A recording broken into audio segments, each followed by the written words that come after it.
Arahan saya kepada pegawai, cari jalan, bukan gadai. Oh, come on! Sebagai rakyat Malaysia, saya sangat terkejut apabila Presiden Indonesia Jokowi yang telah melawat Malaysia minggu lepas telah menandatangani Sulawesi Sea Treaty sekaligus mencanangkan pertikaian 18 tahun di Laut Sulawesi telah dinoktahkan.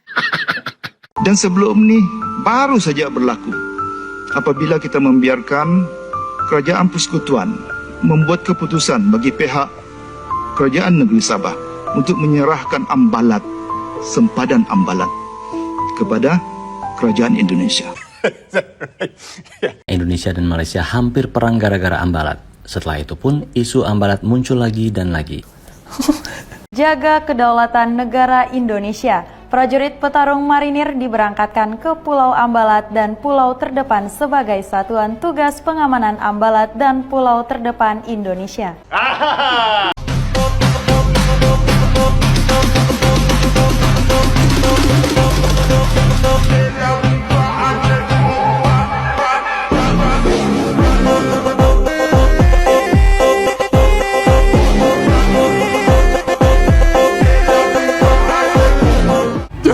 He acknowledged it.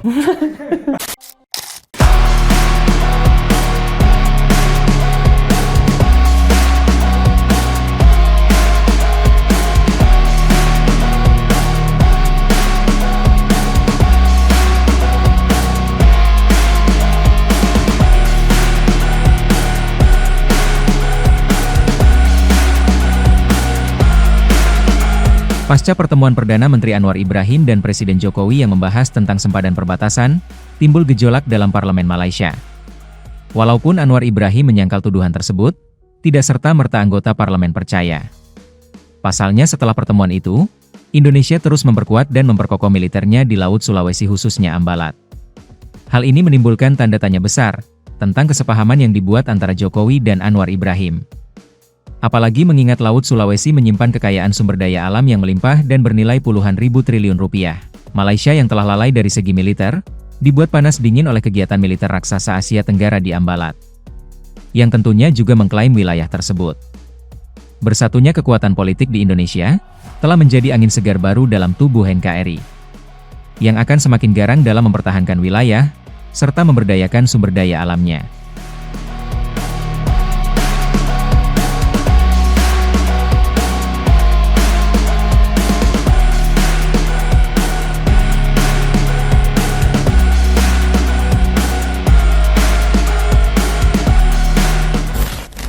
Jaga kedaulatan negara Indonesia.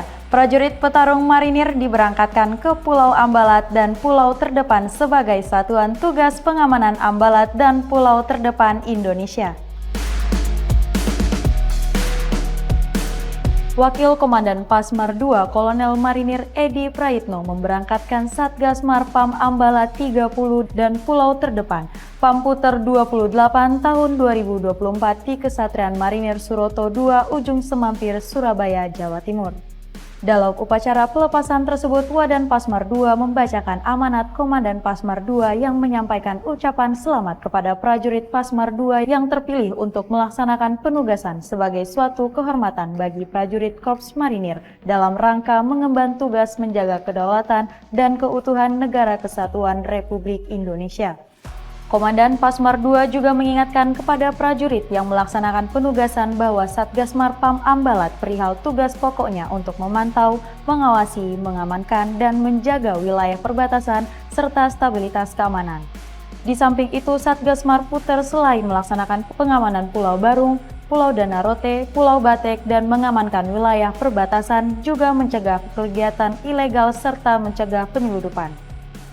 Komandan Pasmar II berpesan kepada seluruh prajurit agar melaksanakan tugas secara profesional dengan memahami tugas pokok dengan berpedoman kepada protap yang ada serta melaksanakan koordinasi dan komunikasi dengan instansi terkait guna mendukung kelancaran pelaksanaan tugas. Tahun 2005 Indonesia dan Malaysia hampir perang gara-gara ambalat. Setelah itu pun isu Ambalat muncul lagi dan lagi. Ini adalah batas darat antara Indonesia dan Malaysia di Borneo. Garisnya membagi pulau sebatik. Garis ini perlu dilanjutkan untuk membagi laut, tapi belum dilakukan, sehingga belum ada kejelasan kepemilikan laut. Meski laut belum dibagi, kedua negara sudah melakukan klaim. Indonesia mengklaim blok dasar laut sejak tahun 60-an untuk migas. Malaysia juga bikin peta tahun 79 dan mengklaim dasar laut yang sudah diklaim oleh Indonesia. Keduanya melakukan klaim secara sepihak, bukan atas dasar kesepakatan. Indonesia lanjut melakukan klaim. Tahun 99 dan 2004 mengklaim blok yang dinamai Ambalat dan Ambalat Timur. Jadi, Ambalat adalah blok dasar laut, bukan pulau, bukan daratan. Blok ini diberikan ke perusahaan swasta untuk konsesi migas. Menariknya, tahun 2005 Malaysia juga memberikan konsesi atas blok ini kepada perusahaan migas. Lihat, ada tumpang tindih. Siapa yang salah? Tenang dulu. Yang jelas masing-masing sedang melakukan klaim sepihak. Ambalat, satu blok laut seluas 15,235 km persegi yang terletak di Selat Makassar, mempunyai titik pelombongan simpanan potensi 764 juta tong minyak dan 1.4 trilion kaki padu gas. Saya ingin mengulangi kerisauan seperti mana yang dibawa oleh Moyog tadi itu, ialah kita pada hari ini jangan melakukan kesalahan yang sama seperti mana pemimpin-pemimpin kita yang terdahulu. Apabila kita kehilangan kita punya pelantar benua, apabila kita kehilangan hak terhadap minyak kita melalui PDA, apabila kita menyerahkan hak cari gali minyak kepada federal, dan akhirnya pada hari ini baru kita menyesali perkara ini. Dan sebelum ini baru saja berlaku apabila kita membiarkan kerajaan persekutuan membuat keputusan bagi pihak kerajaan negeri Sabah untuk menyerahkan Ambalat, sempadan Ambalat kepada kerajaan Indonesia. Anda pernah dengar mengenai Ambalat? Ambalat adalah satu kawasan luas di lautan Sulawesi yang begitu kaya dengan khazanah minyak dan gas asli. Ambalat menjadi pertikaian secara serius sejak 18 tahun lepas apabila Petronas mahu memulakan eksplorasi pada tahun 2004 di kawasan Ambalat. Ambalat ini adalah satu-satunya pertikaian sepadan laut Sulawesi antara Malaysia dan Indonesia yang diketahui umum. Sebagai rakyat Malaysia, saya sangat terkejut apabila Presiden Indonesia Jokowi yang telah melawat Malaysia minggu lepas telah menandatangani Sulawesi Sea Treaty sekaligus mencanangkan pertikaian 18 tahun di Laut Sulawesi telah dinoktahkan. Sudah pastilah jika merujuk mengenai isu Laut Sulawesi antara negara kita dengan Indonesia, ianya memang melibatkan Ambalat. Sebab itu, kami pejuang isu rakyat mendesak Anwar Ibrahim untuk menyatakan dengan jelas jika Sulawesi Treaty itu adalah melibatkan isu Ambalat. Dalam Ambalat, ada 9 blok kawasan untuk eksplorasi minyak dan gas asli. Satu daripada blok itu dipercayai mempunyai 764 juta tong minyak mentah dan 1.4 trilion kaki padu gas asli. Hasil dari satu blok ini dianggarkan dalam lingkungan 275 bilion ringgit. Itu baru satu blok. Dipercayai Ambalat mempunyai 9 blok untuk eksplorasi minyak dan gas. Bayangkan berapa banyak hasil dari Ambalat. Jadi, Anwar Ibrahim, tolonglah berterus terang dengan rakyat apa kandungan Sulawesi Sea Treaty yang telah ditandatangani minggu lepas. Jangan buat rakyat berteka-teki, lebih-lebih lagi jika ia melibatkan kepentingan negara. Arahan saya kepada pegawai, cari jalan, bukan gadai. Ikut peraturannya. Siapa putuskan? Jawatankuasa Ukur dan Pemetaan, Kementerian Dalam Negeri, Kementerian Pertahanan, Peguam Negara, semua uruskan. Dah selesai, baru saya sign. Apa yang belum selesai? Termasuk kawasan disebut Ambalat. Tapi oleh kerana orang yang bingai ni dia tak faham, sebab tak disebut istilah J1, J2 apa nama. Ya. Jadi dia tak faham. Itu belum selesai. Yang kamu maki hamun kami jual negara ni apa punya? Blok Ambalat yang suatu ketika dahulu dipertikaikan Indonesia-Malaysia sekarang membawa kedua negara ini bersama. Penemuan minyak dan gas baru-baru ini di Blok Ambalat membawa kerajaan Indonesia segerakan penerokaan untuk dapat kekayaan hasil bumi bagi manfaat Indonesia. Daripada berusahakan sendiri, kerajaan Indonesia menjemput Petronas yang dimiliki Malaysia untuk bekerjasama dengan Pertamina bagi penerokaan Blok Ambalat. tumpukan kepada instead of working alone atau daripada berusaha sendiri, ini bermaksud Blok Ambalat diusahakan sendiri oleh Indonesia. Bab sejarah Blok Ambalat yang ditulis di artikel ini pada penghujungnya mengatakan kemudian diputuskan berdasarkan UN Convention of the Sea, lebih dikenali sebagai UNCLOS atau Convention PBB Undang-Undang Laut, Ambalat diisytiharkan sebagai sebahagian daripada kawasan Indonesia.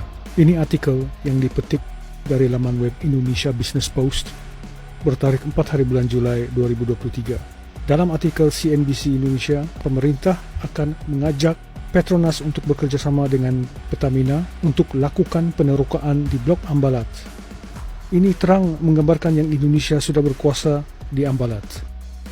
Isu Ambalat ini kenapa di Malaysia disekat, tapi di Indonesia tiada desakan supaya tidak mainkan isu ini, malah ditulis secara terbuka. Jadi siapa yang boleh dipercayai? Kawasan tersebut begitu kaya dengan hasil bumi dan persengketaan tidak dapat apa-apa. Lagi teruk kalau diserahkan dan dikalahkan kedaulatan kawasan Ambalat atau ND6 dan ND7 ke pihak asing, menjadikan kita pula orang asing. Mengapa persoalkan kita yang berlandasan mempertahankan kedaulatan negara didiamkan dengan macam-macam ugutan seperti sedang menyembunyikan sesuatu, dan dalam ucapan Anwar, dia langsung tidak sentuh kerajaan Sabah. Kenapa bila kita soalkan isu Ambalat, ia dimanipulasikan dan dituduh sebagai fitnah? Sedangkan kita hanya persoal, apakah Riza Khalid yang dikenali sebagai mafia migas dan the godfather of oil di Indonesia terkait dengan isu ini, sedangkan Pudin Poka akui Anwar mempunyai hubungan dengan Riza Khalid. Jadi ini pasti menimbulkan tanda persoalan. Dia kata Anwar bawa nama Reza Khalid. Saya baru telefon Datuk Si Anwar tadi. Datuk Si, kenal ke Reza Khalid ni? Dia tak kenal. Dia siapa? Dia bilioner dari Indonesia.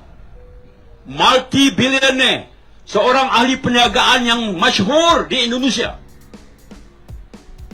Dia meniaga apa? Minyak, gas. Saudara sebut tentang sipadan digitan. Sipadan digitan itu tengok rekod.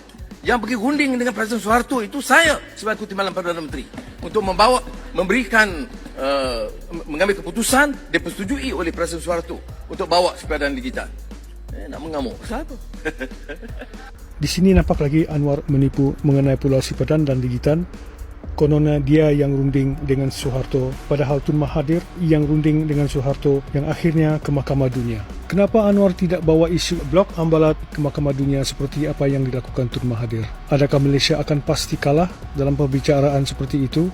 Sedangkan Malaysia telah menang kes Sipadan dan Digitan yang hanya 70 batu nautika jauh dari kawasan pertikaian ND6, ND7 kawasan Ambalat.